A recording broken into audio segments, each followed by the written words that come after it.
we're gonna be doing all of these. We'll run it up through the championship. Yeah, what's going on, everybody? Welcome back to the Marathon Matchup Show. Slightly, maybe we can't call it a marathon. It's not a marathon. It's a, I don't know, whatever you runners call What is something. the mid-tier of track and field events called? You know, it's not quite a sprint. It's not quite a marathon.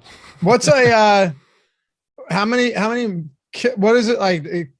What's a marathon? What's the distance? 26.2, I believe, miles. Do they go by miles? I think so. They might do it by kilometers. I don't know this. I don't know the Olympics. I thought it might, because they're always like, oh, I'm doing a 10K or something. You know what I mean? Yeah. I don't know. I'm sure there's some runners around. It doesn't matter. But like Matt said, it's somewhere in the middle. We got 6 games to talk about. Super wild card weekend, baby. Now, listen, said this yesterday with Ben Rasa on the First Look show. We're hitting on all of these games. It only makes sense. But we're also going to, layer our analysis with some context. Whereas, like you have a Saturday slate, we'll talk about it in context of that slate as well. We're not going to get deep into like, oh, there's a good showdown play because I haven't looked at showdown yet. But there's also some massive contests for the Saturday through Monday. I personally intend on playing a lot of them. I just love the fact that you get 6 games in there, and we should know all of the relevant injury news heading into Saturday anyway. So that's the way I look at it, Matt. We'll do it that way, and we'll try and provide some context along the way. Just a lot of good football, a lot of good plays. Let's get to every relevant player. Let's get in. Let's get out. Let's do it. It's the Marathon Matchup Show, the strategy show right here on the Stokastic YouTube channel, presented as always by our wonderful sponsor, Prize Picks. Hit that thumbs up, though. Happy to have you guys with us as always. We love you guys. You make this show incredible every single week, and you've stuck with us through the 10, 11, 12, 13 game slates, some long ass shows that we've had over the season, but hopefully it's all been worth it. So show some love. Hit that thumbs up, subscribe to the channel. And if you're listening after the fact, leave a comment down below. We try and at the very least read all of them, respond to as many as we can. And if you're listening in podcast form, wherever it is, leave a rating, a review, subscribe. If you have a couple seconds of your time, it means a lot to us and it helps a ton. So you ready to do this? Let's roll. All right, let's make it happen. I see our regulars in chat, and I'm very happy to see all of them. No doubt about it. I'm not unhappy to not see Brandon Katz. I don't know what the deal with that is, but I'm glad. Man, what a drag. Anyway, we got 6 games to get into. We'll kick it off with Saturday. You got 2 Saturday, 3 Sunday, 1 Monday. And first one, Seattle, San Francisco. Seattle, 9.5-point dogs here, 42.5-point total. This is one of those games where you have Seattle going up. I mean, just long shot to win this game. We have to start there, though, and then we'll flip it over to San Francisco, just as an embarrassment of riches offensively. If you're talking Saturday slate, or even if you're talking about the main slate, we can't just, and Ben said this yesterday, we can't just write Seattle off on such an abbreviated slate. That might not be the case if we're talking week 17. But week 18, Matt, how do we approach a spot where you do have 3 main options? We at least know that. We at least know it's a pretty concentrated offense between Kenneth Walker, Tyler Lockett, and DK Metcalf. And then we could talk about Kobe Parkinson as well, who has actually been pretty involved lately. But it's really those big 3 guys. Is there anyone that stands out to you based on salary, based on ownership right now that we should dive into? I think Lockett looks a little bit better in our tools, but not by much. Both Lockett and Metcalf are close enough in salary, 6.2K, 6K. They're both exactly 13% of your salary cap. Obviously, slight decimal point differences. But ultimately, I just think that when you look at salary-based expectations, wide receiver 13 on this, the full slate, and then obviously lower on just the Saturday slate is fair for their salary-based expectations. I'm going to say I like them better on the Saturday only slate than the full slate here. I think we have better options here on the Saturday to Monday. But as a contrarian Saturday stack, I really don't hate it. And while San Francisco's defense is certainly one of the best in the league and arguably the best run defense in the playoffs, I still think Kenneth Walker in large field tournaments does make some sense just because of the pure volume. Yeah, I do too. I mean, I think when it comes to Kenneth Walker, you're really just talking about volume here. There's nothing else. It's not a good matchup. They're big dogs. So, you're talking about 9.5 point dogs where not only could they be forced to go to the pass, but you could also be looking at a guy who doesn't really get actively involved in the passing game either. A lot of ways this could go wrong. Sure. I think we'd agree that this is one of the lesser appealing teams, particularly on the full slate. But I will say Tyler Lockett intrigues me just because he is the type of guy that can get behind defenses, make some incredible catches. I do still like Lockett here. I actually think if it turns out that we see, heavier ownership going to Walker and less ownership going to the pass catchers here, I might honestly lean heavier towards Lockett and Metcalf for two reasons. One, the target share there is significant for both of them. Like, either one of these guys could see double-digit targets in a game like this. And two, you're not necessarily overpaying for these guys. And if you get put in a negative game script where you're forced to throw the ball a ton, they might get there on pure volume alone. And Kenneth Walker doesn't because he subsequently loses that volume as a result. I actually think that makes sense. I do. Look, Metcalf is one of the most expensive Saturday wide receivers, which makes him really tough against a tough defense. But Lockett kind of fits the middle there. I mean, he's still a fourth highest salary wide receiver on the Saturday slate. But if the ownership is going to swing one way or the other, then I do have some semblance of a thought about using these players in large field tournaments. Look, I still think the most likely outcome here, San Francisco just smokes them. They are the better team. Seattle's had a great year. They have great draft capital and free agency money coming up, but I think they're at least a year away. You think they throttle them here? I'd be surprised if it wasn't the case. San Francisco's getting healthier. Brock Purdy's been better than we expected. They're 10-point favorites at home. Wind might be a factor too, which means Geno may not be as effective as usual. This is going to be tough. I agree. I don't mind the pass catchers though. Large field, I think on the main slate, or not, I shouldn't say main slate. Sorry. If I do say main slate, I'm referring to just, full slate of games, all 6 of them. I do think I'm not looking to stack Seattle, but I do think there's some interest there. Just given that I anticipate ownership being very low on both of these guys on a 6-game slate where we've got plenty of other options. On San Francisco, you've got Debo back, which means you have Ayuk, you have George Kittle, who's been the clear top target of Brock Purdy, despite Purdy's pass volume being very low. And then you have Christian McCaffrey. You also have Eli Mitchell, who was worked in. Like they were splitting series in the first half of that game last week. I don't know how much of that was, hey, we're huge favorites. Let's take some rest, give some rest to Christian McCaffrey. But I mean, they've been scoring 27 points per game over their 10-game win streak. They're putting up monster point totals. The question now is, where do we turn to? And it starts with Christian McCaffrey. You can absolutely turn to Christian McCaffrey. I almost don't care what the ownership is. Obviously, I care what the ownership is. But when you have a player like McCaffrey as a 10-point home favorite, the DFS fundamentals say that even if he's the highest salary skill position player on the slate, he's still viable. If you heard Lie Before Lock last week with Eric Lindquist and Gajeski and I, Lindquist talked about full fading Christian McCaffrey just because that is a way to get different on these small slates and a player who just looks this good on paper. You mentioned it. Eli Mitchell was involved, probably gets involved again, especially if this game gets out of hand.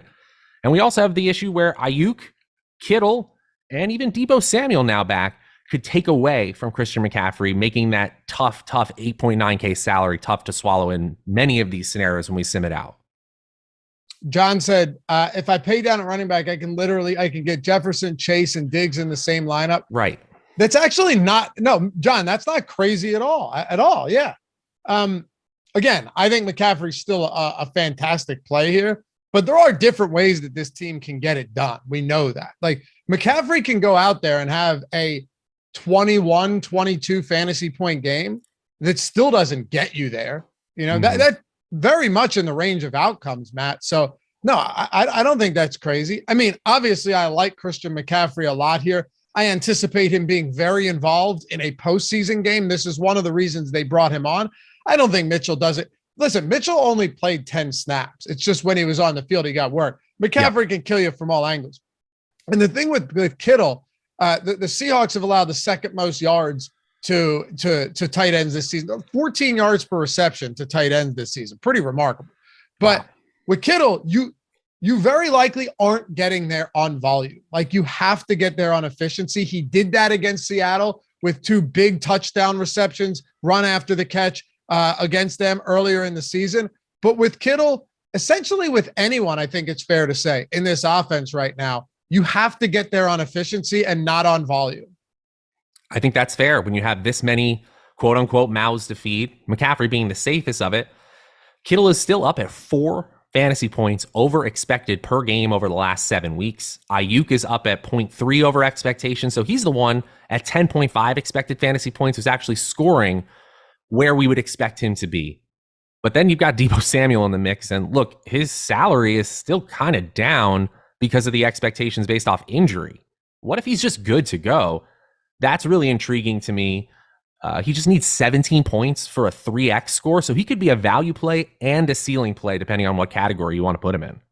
Anyone else from this game?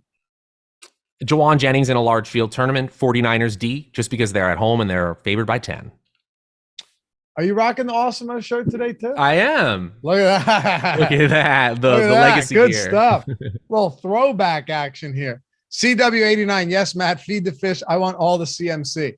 I don't blame you. Like, again, I don't think anyone blames you for that. It's just, look, you've got receivers. You have receivers on this slate that could see 15 targets apiece, and we've seen that with Jefferson and Chase and even somebody like Diggs here. So I think there's different ways to play it is all. Anyway, let's talk about the Chargers and the Jags. And I should point out to you guys, our 5 free days for NFL is still going. And my God, what an opportunity. What a time to take advantage of it. Before it was only 3 free days. So you'd have like Thursday, Friday, Saturday if you did it today. Now I went to the guys that make these promos and I said, this is a true story. I said, 3 days doesn't work for NFL. I should have done it earlier. I was like, Tuesday, Wednesday, whatever, Thursday, even, especially when there's no Saturday games. I was like, I can't in good faith keep promoting this because you don't really get anything out of it. Like, let's do 5 days. And everyone said, yeah, you know what? Let's do 5 days. Because now on a Thursday matchup show, sitting here with Matt Savoca for the 19th time this season, I can say, click the link in the description or the one that Mike just threw in chat. And now get every single slate for free for the entire week. So while it's 5 free days, it's an entire week of playoff football. It's the Saturday slate. It's the Saturday showdown because we have all the showdown tools, right? You have the boom bust tool, the top stacks, the top showdown plays tool, with all the simulation stuff in there where you're getting what leverage scores, likelihood that they're the top scorer, ownership, player projections, projected data, all of that stuff, and the NFL lineup generator and the NFL lineup builder, whether you're single entry, 3 max, all of that for 5 days. So you got today and Friday to prep, to familiarize yourself with these tools, to start building. You got Saturday for everything. You got Sunday for all 3 games. And you have Monday. And you got Monday for a little Bucks, Dallas showdown action. That is awesome. So our whole thing here is we want you guys to check it out because we think you're going to love the tools and we think they're going to help you win. And then hopefully you stick around and become part of the family. So if you haven't done so yet, that 5-day free trial, no better time than right now, getting every single game for the week, wildcard weekend, links in the description and in chat. Check it out, baby. We'd love to have you guys over there. All right, Chargers, Jacksonville. What an interesting game because on one side, the Jags are a clear pass funnel defense, right? 30th in pass defense DVOA, allowing the 5th most passing yards per game against a team that overloads to the pass. Super unbalanced offense. Loves to throw the football, and then reverse that, Matt, and you can take this whichever way you want. I'm just trying to set the table here. Yeah. Reverse that, and the Chargers are one of the biggest, might be the biggest run funnel defense in the league, allowing 5.4 yards per attempt, have been crushed on the ground on numerous occasions. I think there are very clear ways to target this game. Like you wouldn't be afraid to play both running backs because that's kind of how I'm seeing it. You mean ETN and Eckler? Yeah, ETN. Absolutely. It's a 2-point spread too. You got it. You're on the same page as I am. ETN can get there because of the efficiency on the ground that he can typically get, and the defense is not good. Eckler's a pass catcher, along with Keenan Allen and an injured Mike Williams. I certainly have interest in Joshua Palmer if Williams can't go, but Eckler is my favorite on the Chargers side. ETN is my favorite on the Jaguar side, and in a small slate, especially that one-day slate, not afraid to play them together. This is pretty cut and dry as well. Like, if Williams plays, we can add him, but Keenan is a great projection compared to salary-based expectation. Gerald Everett's okay. Donald Parham is large field. And then Travis Etienne is ahead of everyone else on the Jaguars side. We can get to them in a minute, but this also seems pretty cut and dry. It does. And John said Staley should be fired for his week 18 coach. Yeah, Ben and I went off about that yesterday. He's so lucky that Bosa and Mike Williams are on track to play. I know. So lucky. And I know Todd Bowles and them take the mentality of like, no, players can get hurt any week of the season. See, yeah, I get that. But there's usually more on the line at any point in the season. Exactly. Except one. Right. Exactly. Yeah. Like, okay, you got to maybe some tune-up games some tune-up reps in the preseason. I get that. I get saying that for that because you want to get guys fresh. You want to get them some action. But why do you think teams vie for the bye week and the number one seed? They want to get a week off. They should have rested when they had the chance. Baltimore did it in the division or in the conference the same week. Hey, we'll see what happens. Yeah. They are a better team than the Jaguars, but look, this is certainly an any given Sunday situation within 3 points. Jaguars have the home field advantage because of the weird way that the NFL does their seeding. They have a run advantage. Travis Etienne actually led the NFL in rush yards over expected, just edged out Nick Chubb. And then we've got Christian Kirk and Zay Jones with projections ahead of salary-based expectations. Right now in our top stacks tool I believe this is for the Saturday slate only, we've got the Jaguars as the top-rated team. See, that's interesting to me because I like ETN a lot more than I like the pass this week. Me too. For a couple of reasons. One, I love ETN. I like over 76.5 rushing yards as well. I got a video coming out on OddsShopper today for every game, picks for every game. Got the props in there too, since we had props early this week. I like ETN there. 5.4 yards per attempt for the Chargers. They really have been gashed. They give up big runs. We've seen it all season long. The only concerns I have with the passing game for Jacksonville, Matt, and maybe you can kind of quell my fears here. It's not that the Chargers are 10th in pass defense DVOA. They are a good pass defense, but it's more so the fact that it's so hard to figure out which one of these guys it's going to be every week. If we're talking Saturday slate, that's a whole lot different. You have to take shots, right? Like whether it's Ingram, Kirk, Zay Jones, some dirt cheap Marvin Jones, I think is going to be viable. But outside of that, it really is kind of a roll of the dice. Which one of these guys is going to be Trevor Lawrence's top option? Marvin Jones is at 7 expected fantasy points. Christian Kirk is at 9.5 expected fantasy points. This is over the last 7 weeks.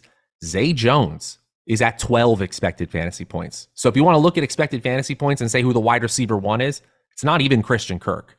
What's Evan Ingram at?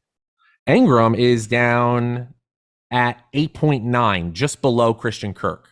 So you're telling me there's a 5-point gap between the last guy on the list and the top guy on the list. Correct. So talk about rolling of the dice. No one's over 13. Look, that kind of makes everyone viable. When our tools say the stack is a decent value and that there is uncertainty, that's probably good for large field. Could you get it really wrong?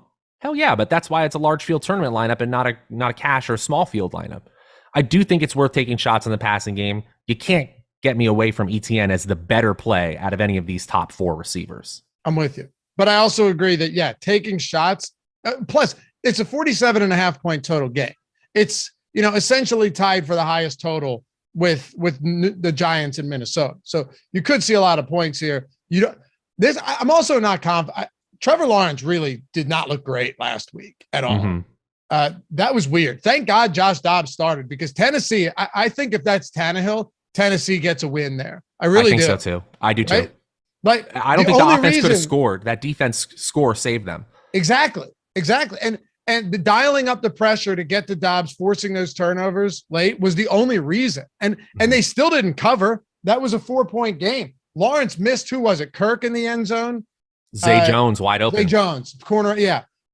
Some bad misses in that game. I'm not sure they're there yet, but we have to look at Vegas. I assume it's close. ETN, my favorite play from Jacksonville. My second favorite might actually be Ingram, just because there aren't a ton of tight end options this week. And I think on the Saturday slate, you're going to see a pretty heavy overload of ownership going to George Kittle as well. Yeah. Projection ahead of salary-based expectation. I mean, both Jones at 4.3 and Ingram at 4.4 seemed like a very good salary access to another player on this team if you're building around this game as a game block. Yeah. Man, okay. With the Chargers, just to round this out though, how much do you like Eckler this week, comparatively speaking, when you're looking at his salary stacked up to McCaffrey? And also, as John pointed out earlier, I think we also just have to throw the other receivers into the mix as well. Consider depth and value at wide receiver and running back, and figure out where Austin Eckler ranks, not just as a pay-up running back, but as a pay-up option this week. I think he's playable because his projection is right at expectation based on his salary. And he's the second highest running back on both slate in terms of salary. So you're going to have to pay up a lot.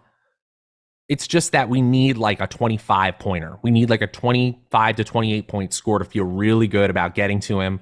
Certainly viable against a Jaguars team that has given up big plays through the air, but they are 9th in adjusted fantasy points allowed to the running back position during the regular season. So seeing that top 10 rating just puts a little bit of a damper on Eckler, but not enough where I'm fading him.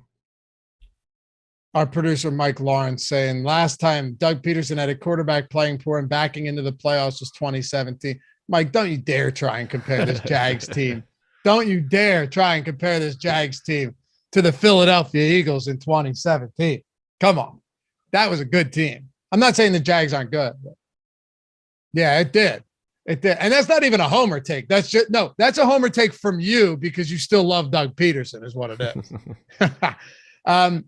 Believe it or not, Saturday slate, we actually have Kittle getting more ownership or less ownership than Evan Ingram right now. That's interesting. So people can't find a way to, people want to get to McCaffrey. Yeah. We have, just to throw this out there for you guys, of course, take advantage of the 5 free days. Follow along with these tools. Ownership, top stacks, as Matt mentioned, boom bust. If you go to ownership, you can get it for Saturday slate, just for Sunday. You can get the Saturday through Monday slate, all of that. You don't have to look at it and you can get it for every individual slate, all of our tools. McCaffrey and Eckler, 59 and 53% ownership. Okay. All right. ETN 51%. Totally get that. That's how it works in a small slate. Yeah. That's how it goes. You just anything get else that on the value. Chargers you want to hit on? You can play those tight ends, but the fact that Parham is back in the mix puts both Everett and Parham below salary-based expectations. If that's the case, then why not just the 2% owned Donald Parham in like a Millie Maker or something? Okay. Mateus, is it Mateus? Mateus? Philly got lucky that year. 100% they got lucky. No doubt about it. He's better than good. But we'll take it. But they were also a good team. They just certainly got lucky still. All right, let's talk about Miami and the Buffalo Bills. Bills 13-point favorites now. It looks like you're getting Skylar Thompson. I mean, we know Tua is out. Teddy Bridgewater is – I'm just giving you what Mike McDaniel said. They're prepping as if they're starting Skylar Thompson. The line would suggest the same thing. Teddy Bridgewater still has that, dislocated pinky finger in his throwing hand. With Miami, man, it's ugly here. I'll just lay a couple things out. I don't think Raheem Mostert plays with that broken thumb. McDaniel said it was serious. Yeah. So you have Jeff Wilson that we can at least talk about. Does Skylar Thompson, assuming he's starting, check down to him a lot? And does Wilson get all of the work? And also, given their salaries, given that Tyreek Hill and Jalen Waddle are not priced to have a 7th round rookie as their quarterback, do you still find interest in them as potential leverage spots or just potential contrarian spots in tournaments? Start wherever you want. Yeah, I'm sure it's a fine contrarian spot, but we saw what Skylar Thompson and Teddy Bridgewater are capable on this team. In the plays that Tua Tagovailoa has been a part of for Miami, they have the third best expected points added per play in the league. In the combined plays with Thompson and Bridgewater, that goes to 31st. It's like moving from a top 5 offense to a bottom 3. And so, yes, Tyreek Hill can break a slate wide open, but he's 7.9K. Even Waddle at 6.6 is priced in a way that he has a ceiling like with Tua. I honestly think Jeff Wilson Jr. is the play here. Salvon Ahmed is going to get work, but if Buffalo's just going to score and Miami needs to just keep pace, just take the volume with Wilson. He's only going to be, what, like 11% own on the full slate? Right. Yeah. Do we have, you said take it with Wilson, right? I think you just like take one of these ugly pure volume plays. Me too. If you want to play a Skylar Thompson, Tyreek Hill stack because you think nobody is going to play that against the Bills, all the power to you. I just don't know really what the ceiling is for this team this week. I think, unfortunately for Miami fans, they get rocked as well. They probably do. FanDuel still has Buffalo -6.5 first half spread. It's not crazy.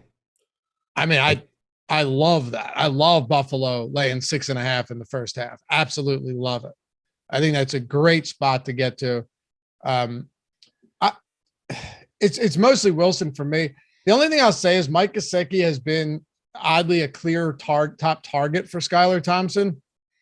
Maybe there's some volume there. That's clearly just like a insanely low owned dart throw. That's it. 2% owned, less than 2% owned.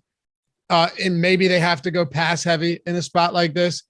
Does Thompson continue to target him? I don't think it's out of the realm of possibilities, but I'm just trying to give you guys as much information as we have. You can take it or leave it. I'm not someone here that's going to die on the Mike Gesicki hill, but we're really searching for needles in a haystack when we're talking about Trent Sherfield or Mike Gesicki when Skylar Thompson is their quarterback playing the Bills in the playoffs. I'm sorry, guys. It's ugly. It's really ugly. With Buffalo, though, it's kind of a pick your poison type of spot. I mean, I love Diggs here. I know Davis has been a disappointment this season, but there's always the potential. He's coming off a 10-target game, too. He couldn't corral that pass in the end zone, which wasn't really his fault. I mean, it would have been a miraculous catch in the event that he did last week against New England, but coming off a 10-target game, he's still viable. I still look at a guy like Dawson Knox and see him being totally viable in this spot as well. I don't love the backfield, though, just because it does feel like we could be seeing another split between Singletary and James Cook. I think there is a mouths to feed argument to make to avoiding them. But also when you have a team with this high of an implied total at home, projected to win by nearly 2 touchdowns, and you have a little bit of uncertainty outside of a top option in Diggs, I think all of these secondary, dare I say, tertiary options on Buffalo are good. Cook, Singletary, not playing both, but I'm fine playing one or the other. Neither are going to get more than 10% ownership.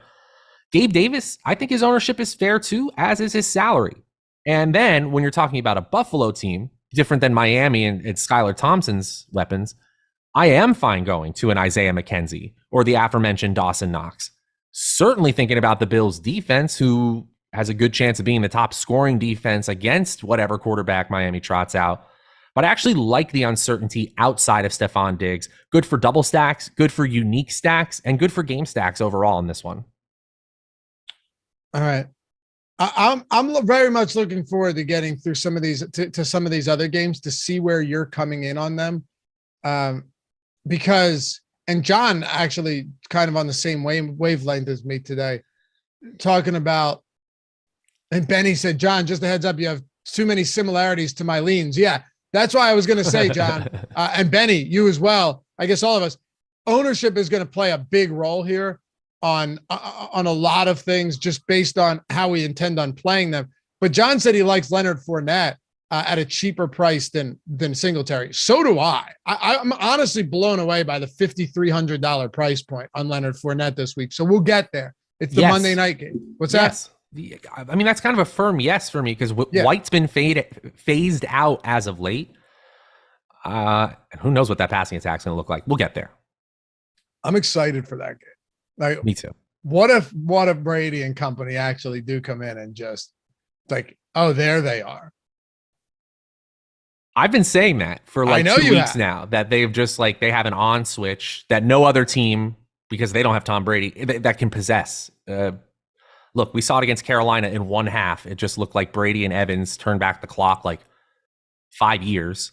And then this is to go back a whole other year, even after that insane comeback from the Rams in the playoffs. You remember Brady just uncorked one to Evans for like the longest touchdown of the year? Yeah. He has a history of doing this too. In that 2007 Super Bowl he lost, he had maybe his best throw of his life to Randy Moss, but alas, it fell incomplete. Mike, is that right? Brady 7-0 career versus Dallas. Interesting. All right. Anything else for Buffalo, Matt? They opened up the practice window for Jamison Crowder. I don't expect him to play, but just keep that in mind as these receiving options start to switch in and out. I still like Gabe Davis as my favorite secondary option, with Dawson Knox very close behind. Let's talk about New York and Minnesota. Here's a fun one. This is going to be really interesting to kind of dissect here. Before we do, though, our sponsor Prize Picks and us over at Stokastic got together, a little brain trust, and said, hey, we said to them, you guys have a great product. And they said, hey, thanks, guys. You guys have a great product. And we said, hey, appreciate you. This is exactly how it went down verbatim. And then they said, well, we're doing $100 first match deposit bonus when people sign up, but we'd also like to get you guys involved. You're willing to do a free month of Stokastic Plus Platinum? We thought about it for a second. We said that would be a very good deal, but one full month, $120 value, that is a lot. We came back to the table, sat down and said, yes, let's do it. If you sign up using the link in chat or in the description, you are getting free month of Stokastic Plus Platinum, all of our tools, not just for football, but every single sport. So football's not happening that day. Who cares? You got basketball, or you got hockey, or you got golf, which is back in full swing, or you have MMA. You have all of this. If they have contests out there on any of these DFS sites, we've got the best tools that you're going to find out there, all of them at your disposal, just for signing up on Prize Picks and depositing and getting up to $100 first match deposit bonus. It's a beautiful thing. Really is. And at Prize Picks, you could take all the information that you glean from our tools and our player prop projections and our shows and use it over there, because you're just building lineups with player props. If you hit all 5 of your picks, you 10X. Now they got the 6. If you hit 6, you 25X. And unlike traditional parlays, unlike any other books where if you hit 4 or 5, you lose everything, Prize Picks, you still 2X. If you hit 4 or 5, you still make money back on 3 of 5. That's what's awesome. And you can mix your sports up. So if you have a nice lean for basketball and football in the same day, and college basketball, whatever it is, you can mix them all into a 5 or 6 player lineup. It doesn't have to be one sport. I'm telling you, you guys will love it over there. If it's available in your state, check it out. And in doing so, use the link to get your deposit bonus, to get your free month of Stokastic. You can take advantage of all the tools. Hopefully stick around after the fact. You can join our premium Discord and hang out with a great community. It's well worth it. Legitimate no-brainer. Prize Picks, links in the description and in chat. We'll see you guys over there. All right. New York Giants. So Daniel Jones, last time he faced the Giants back on Christmas Eve, had his second best passing performance of the season and his second and last 300-yard passing game, 334 passing yards, only threw for 1 touchdown. But man, he opened it up against this terrible Minnesota secondary. I'm really curious to see where you stand on guys like Slayton and Richie James and Isaiah Hodgins, because all of them are dirt cheap heading into this game. If I'm not mistaken, I think the Giants may have been favored in the regular season game that they were matched up in. No, they were 4.5 point dogs, but they covered. Okay, thank you. It was a 61-yard field goal to win it for Minnesota. Right. It ended up with a squeaking by with a 3-point victory, like you said, but nobody, not Vegas, not anyone in the Giants building is scared of this 13-4 Minnesota team. This is a 13-4 Minnesota team with a minus 3-point differential. The first 13-win team in NFL history, I believe, with a negative point differential. And they have a 17. Right? I'm almost positive. I didn't check based on the last weeks of updates, but it's really, really bad how lucky they've got. Not bad that they've gotten lucky, but it's just really different than most teams who have a 13-3 or 13-4 record.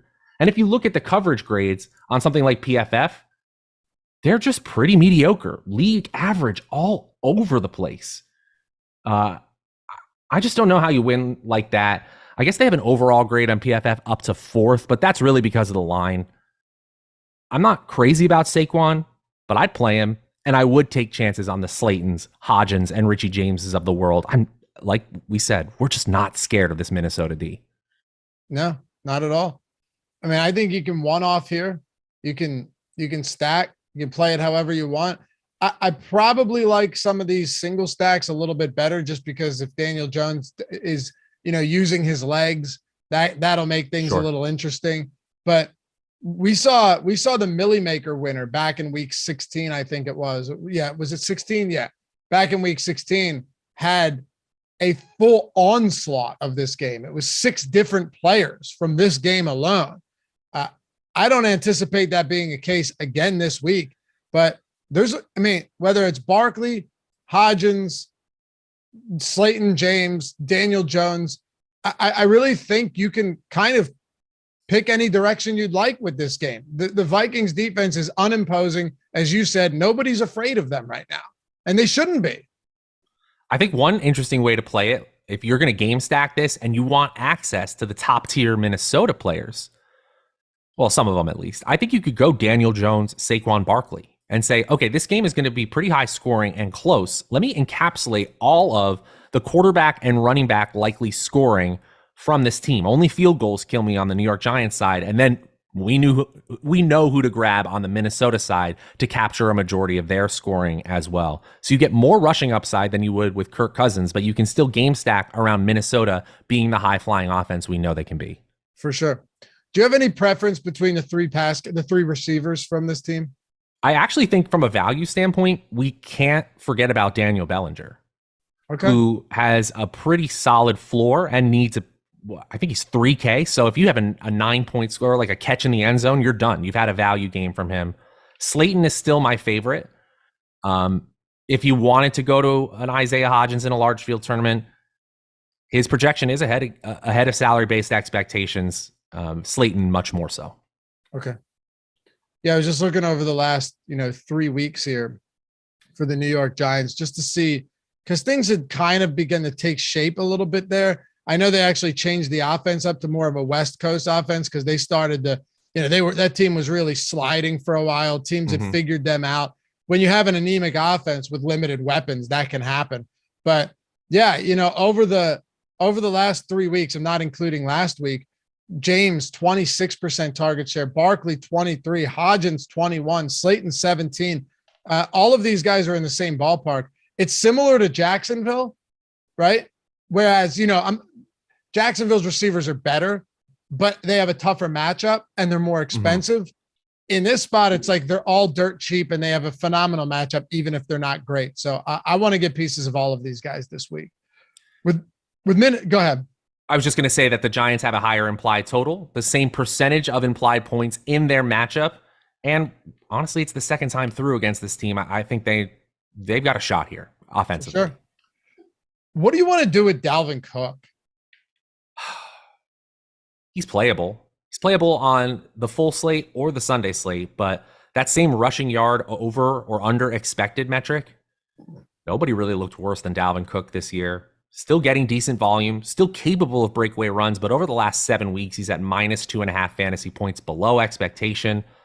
Running back 4 in expected points, but he's going to have to be much more efficient. I don't know, other than I'm fading Jefferson and therefore going to Cook, how you could get to him instead of that top wide receiver. That's kind of an issue, right? I mean, I so badly want to get to Dalvin Cook if his ownership is suppressed, because he's definitely he's still a very good player and he still can have those big games, but he's pretty popular right now. Like Dalvin Cook is still getting a lot of ownership. So we have him on the main again, Saturday through Monday. By the way, if you're looking at our ownership projections, you'll find that under Thursday through Monday, because they don't usually do Saturday through Monday stuff of this size that's worth talking about. We have him as the fourth highest owned player on the slate. I can't agree with it. I mean, we have him fourth in running back projections. So if he's the fourth highest owned player on the slate, I guess that a dip from, say, 7,900 for Barkley or 8,300 for Eckler down to 7 feels really good for some players. But I don't know. Why not Joe Mixon at 68, Travis Etienne at 63, depending on the slate you're playing, obviously. There are just other options here. It's not unplayable. I'm not going to say it's unplayable here in a game where they're favored at home and he's Dalvin Cook, but got banged up last week. There's clearly a receiving option that's better. And not to mention, you got Hawkinson, you got Thielen, and the Giants defense is, they're down to 28th. So they're exploitable in the passing game. Yeah. On Minnesota, though, outside of that, you have Garrett Bradbury, Blake Brandel, 2 offensive linemen that are practicing, could be back this week. The offensive line has definitely taken some hits, right? There's no doubt about that. But I still love Justin Jefferson here. I mean, I don't really know how you wouldn't like him, especially against the Giants defense that has been better, but they give up big plays. And Justin Jefferson has been used as a check down guy at times too. Like, he's not just a deep threat. He's targeted all over the field. I'm not saying anything anyone doesn't already know, but Justin Jefferson this week, in this game, highest total on the slate, 3-point home favorites. How do you not like him? The Giants are 30th among all NFL teams in PFF's defensive grade and 31st in coverage grade. Any wide receiver at any point could fail, but this is a smash spot for Jefferson. Yeah. Okay. So what about the rest of the team then? If you're talking Thielen, if you're talking KJ Osborne, if we're talking about Hawkinson, who's been a stud ever since coming over to Minnesota, has just been fantastic. Are there any spots there that you really like? Hawkinson's up at 13 expected fantasy points per game. So let's just compare it using that stat again. He's up there with the wide receiver 1 on Jacksonville. So it just shows you the difference in passing volume for teams and how that can make a huge difference in the potential outcome from a fantasy perspective. But that's higher than Osborne. That's higher than Thielen. And again, this goes back to week 13. I use a little bit larger of a sample size because week 18, if you use 6-week sample size, it can get wonky. Thielen is still involved a little bit more than KJ Osborne, but I really mean a little bit. And Osborne has been much more efficient. He's over 1 fantasy point over expected, and Thielen is under 1.1 fantasy points under expected. So from an efficiency standpoint, I would go Osborne over Thielen. My second rated receiving option on this team, though, it's got to be Hawkinson. It has to be. How confident are you in the Minnesota stacks this week? I love Minnesota stacks this week. Yeah. I think they're fantastic. Look, it's hard to get to, especially if you want to fit Jefferson in there. It's also not impossible. So Jefferson, Thielen, stacks, Jefferson, Osborne, Jefferson, Hawkinson, all good. And then again, as I mentioned up at the top of this game, pair him with the running Daniel Jones.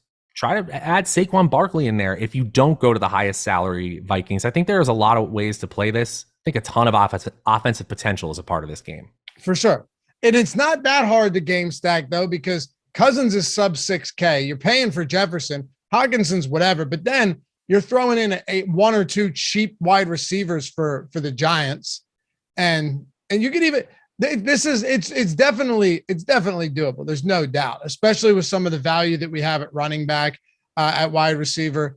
This is going to be a fun slate for sure. It just might mean that in those spots you're fading a Jamar Chase or something, but we'll get into all of that. As a matter of fact, we can do that right now. Hit that thumbs up too, guys. Haven't done so yet. Our good friend Brandon Smith said almost 300 watching, only 66 likes.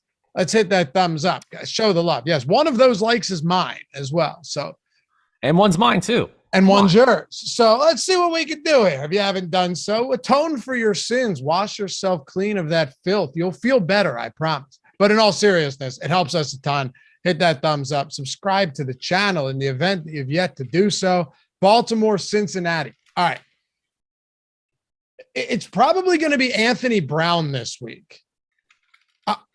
Honestly, the only thing that looks okay is maybe some Dobbins, but he's not involved in the passing game. And I only say that because it's possible that we don't see Gus Edwards play because he's dealing with a concussion, didn't practice yesterday. So maybe Dobbins gets a ton of work. Maybe Drake gets mixed in. Dude, I don't know.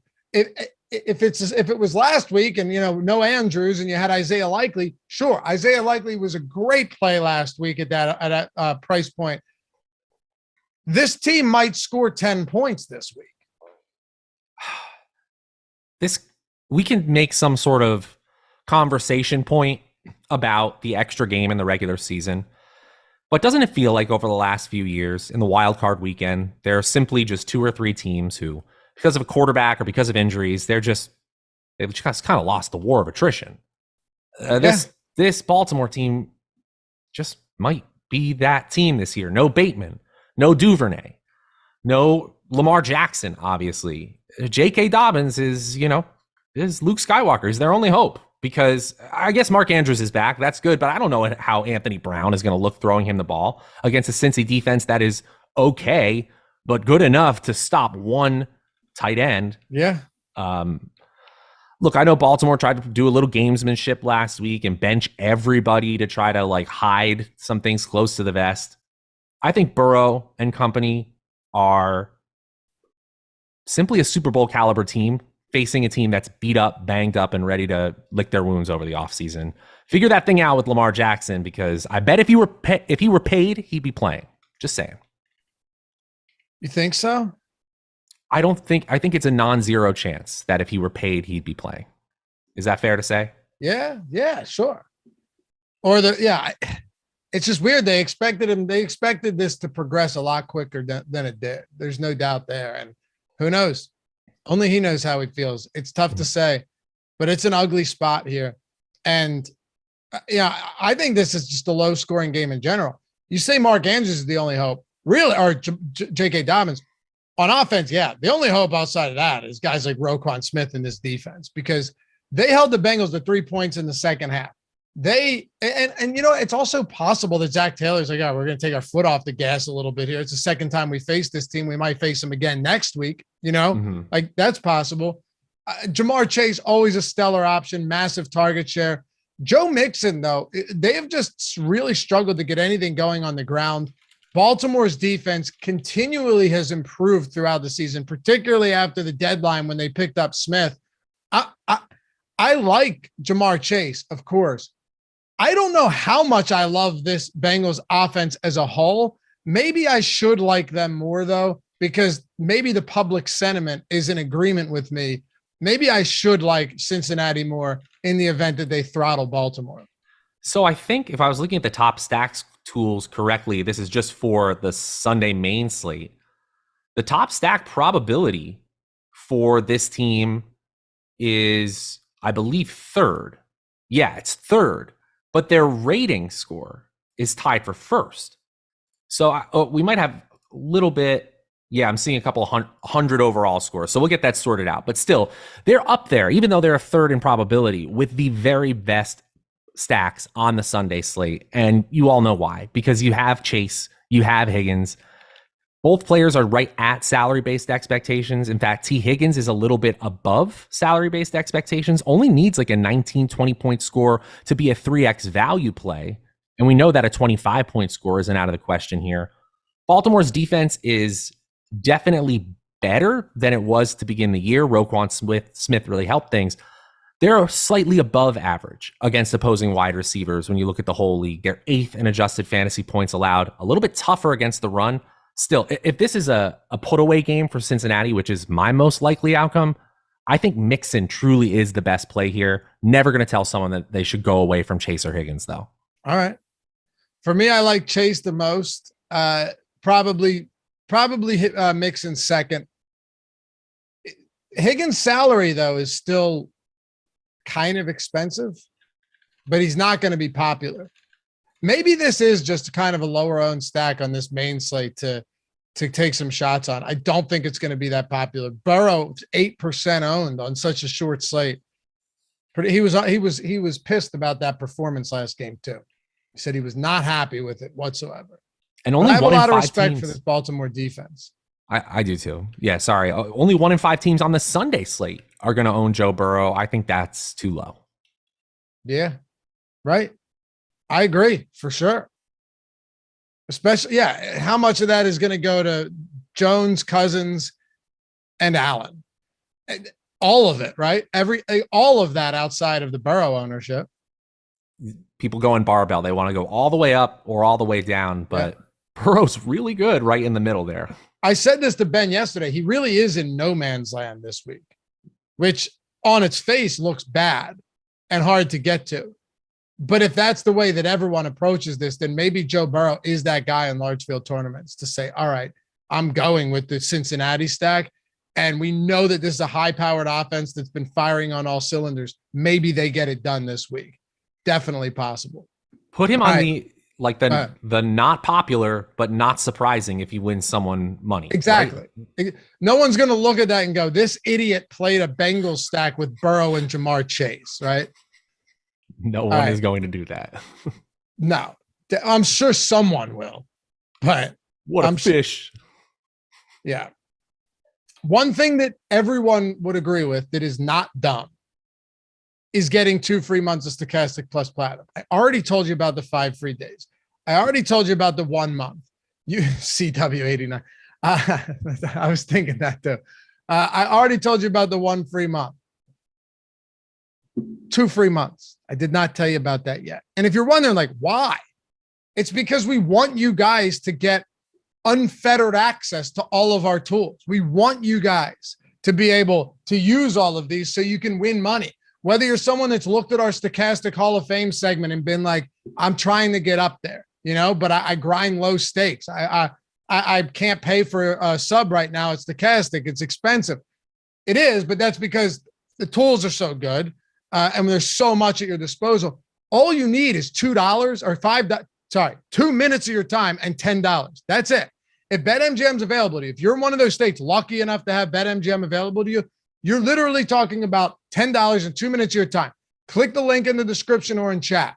Sign up using the steps. It only takes a minute or two.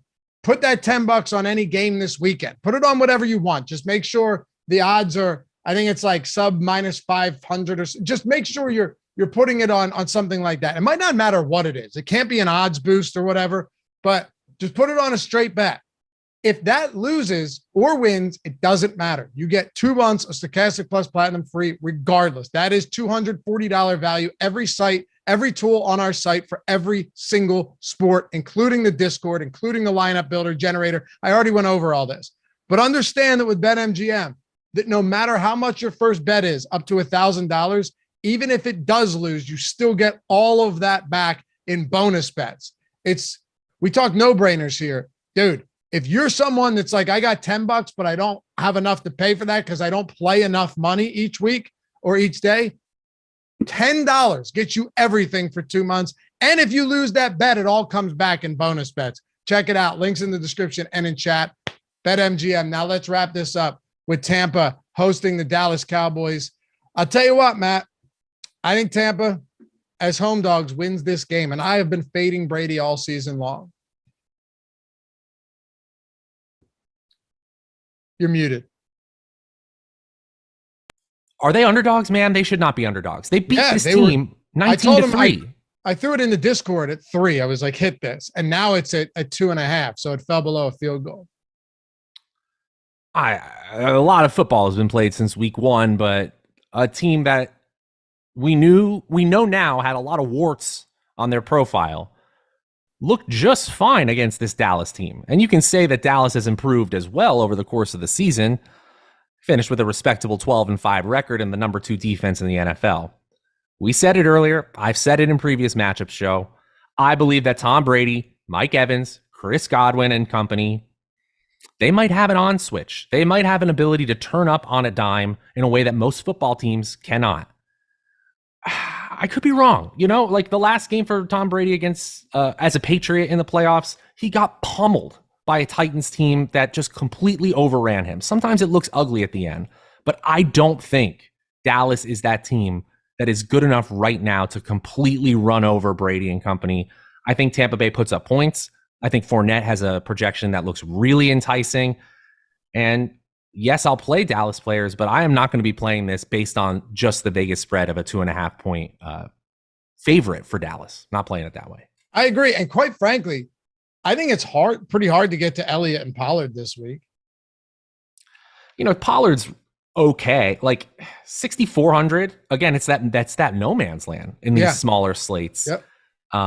It's probably going to ultimately bring down the rostership, especially when you got 2 of them. Pollard has just been so good for the last 20 games of his career from an efficiency standpoint that I'm always fine playing him on small slates. But they look better than the passing game. Like Prescott in the full slate, he's at QB9 in our projections. He's the 4th highest salary quarterback.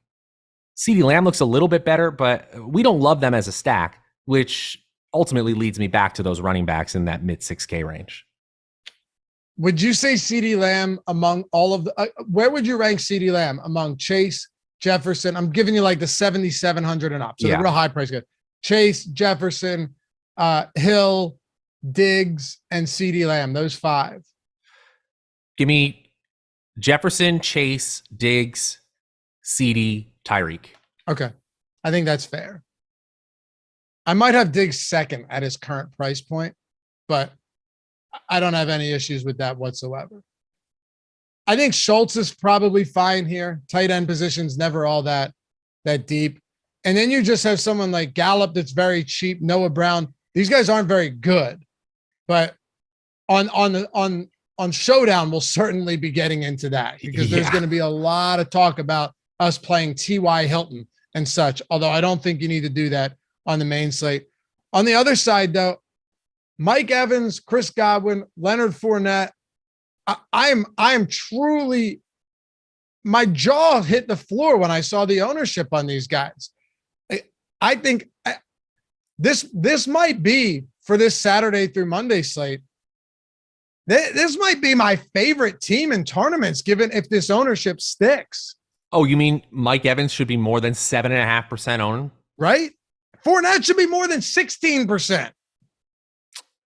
I think it might come up based on, just how things shake down Friday into Saturday. But look, one of the best things to do is to just play these multi-day slates and wait to start your players. I think Evans ultimately comes in at more than 10% owned, but even Godwin, who has more expected fantasy points per game over the last 7 weeks than Evans, but just barely. They've closed the gap quite a lot. He's only getting 16% ownership, again, in that 6.4K range. I think both of them are good values, have high ceilings. And if you want to get off the wall and add on a Russell Gage or even a Julio Jones who was limited in practice today, and I think he plays, I think you could do it. I think Tampa Bay comes out firing. I think they score 25 points in this game. Love it. Yeah, and I love the Bucs defense at 2,600, to be honest. Wouldn't it just be like, sorry, Dallas fans, I grew up in Washington, but I don't share the same Dallas hatred as many people in that region of the country, but it just would be a little bit poetic for Tom Brady at age, just Jerry Jones, just like beat red, trying to explain why the team lost to Tom Brady for, in a game they should have won. That would make me happy. Yeah. Yeah. And, Tom Brady, despite like all of the injuries to this to this offensive line throughout the year, he's been pressured at the lowest clip in the league. He's been sacked only 22 times. So quick outs. We see some Godwin here. We'll see. Dallas's pass rush hasn't even looked as good lately either, but I like him. Maybe we're just completely wrong here, Matt, but we do know one thing. We know that they're going to look to throw as much as they can. We also know that regardless of game script, you have to assume, and anyone could take their own opinion on this. Maybe you think Rachaad White is the guy. I don't. But Leonard Fournette hasn't fumbled all season. Rachaad White's lost a handful of them. Fournette essentially didn't play last week to get him rested for Wild Card Weekend. Regardless of game script, Leonard Fournette is always involved. So 5,300 just seems absurdly inexpensive there. Yeah, I can't get away from him. He's up there with one of the popular running backs that I have. Projection ahead of salary-based expectations. And look, he only needs like 16 or 17 points to be a value play. I also think that he has like a 25-point game in his range of outcomes here if Tampa Bay fully turns on the burners. Look, I'm just going to take a lot of these top options here for Tampa. All right. Rapid fire, and we'll wrap this one up. Of course, Matt's at Draftaholic on Twitter. I'm at Lafay_D, and shout out to Mike Lawrence for producing this one. Again, all the links in the description. You want 1 free month, 2 free months, 5 free days, whatever it is, we got you. Check them out. Rapid fire, Matt. Don't look at this as just highest projected. Look at this as whether it's factoring in ownership, salary, projection, whatever. We're going to go through the positions. Rapid fire. First one that comes to mind. Favorite quarterback for Wild Card Weekend. Josh Allen. Okay. Okay. You went Josh Allen. I'm going to go Brady here. I'm going to go Brady at his ownership, but I like Allen. All right. Favorite running back. Austin Eckler. Okay. I'll go Fournette. Oh, I dig it. All right. Favorite wide receiver. JJ. Jefferson. Yeah. I'm going to go Diggs. I think Diggs could have a monster game here. Favorite tight end. Okay. This may surprise some people. TJ Hawkinson. Same game. TJ Hawkinson. That's probably mine as well, with some Evan Ingram sprinkled in along the way. We're disrespecting Kittle with that. Yeah, we're Kittle, disrespecting Kittle. Yeah. Kittle, of course.